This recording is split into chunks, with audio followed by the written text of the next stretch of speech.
Hello, guys. Welcome back. So, I finally watched in Oppenheimer last night. Um, I was not planning to go watch it because I watched the trailer. Like it's not my kind of genre. I don't prefer watching such movies. But because it's Christopher Nolan, I thought, okay, why not? Like, how bad is it gonna be? But I didn't like it that much. It it was like if Steven Soderbergh made a Steven Spielberg movie, how bad it would be. That's how I felt it was. Like I don't know about you guys. I mean, I'm not a big fan of these long discussions and on dry subjects. That's precisely what this movie is about. Like if discussing about quantum physics excite you, then okay, like yeah, good for you. But on top of that, like there's so many other things that this movie goes touches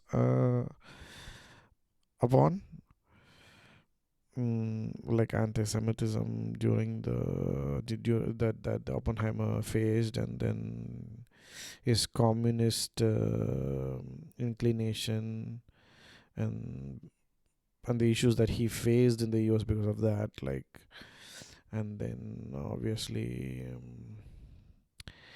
the moral conflict of whether to do or not to do that kind of stuff. But then right, like Americans are always going to justify whatever they do, so pretty much it's the same. Like, so it it's made in such a way that they make you think.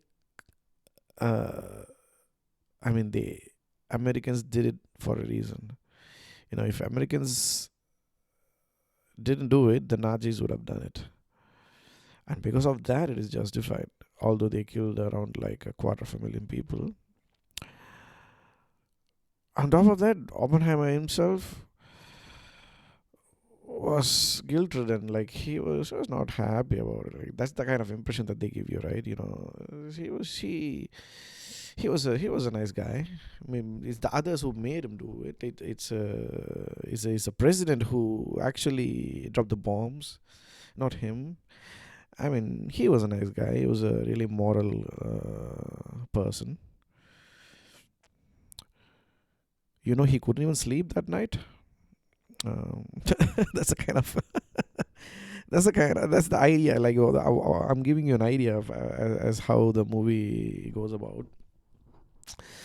First thing is, it's way too long, 3 hours. I mean, for this subject, I honestly don't even know what Christopher Nolan found fascinating in this on this book about Oppenheimer. But he's a movie maker, so you never know what inspires these minds, right? Like, so I can't comment on that. But it's basically like a bunch of Barneys sitting and then talking, hush hush. They don't talk loud because they're elites. Basically, they're elites, right? They're gentlemen. They don't even talk loud. They talk like this, long stare, and almost like whispers. And then it goes into black and white for no reason, and in the background, for some reason, there's this third noise once in a while that keeps coming back. mm, but acting was all good. I'm not saying, like, I'm not saying it was a bad movie, but just that I didn't find it interesting or engaging. Maybe I shouldn't have gone and watched it in the first place. But I did. Oh, what can I do about it? Nothing. So I don't want to drag this for too long. That's just how I feel about it. So If you like Christopher Nolan's movies, if you're a fan of his movies like Interstellar and Inception and all that kind of stuff, don't go watch this because you won't like it.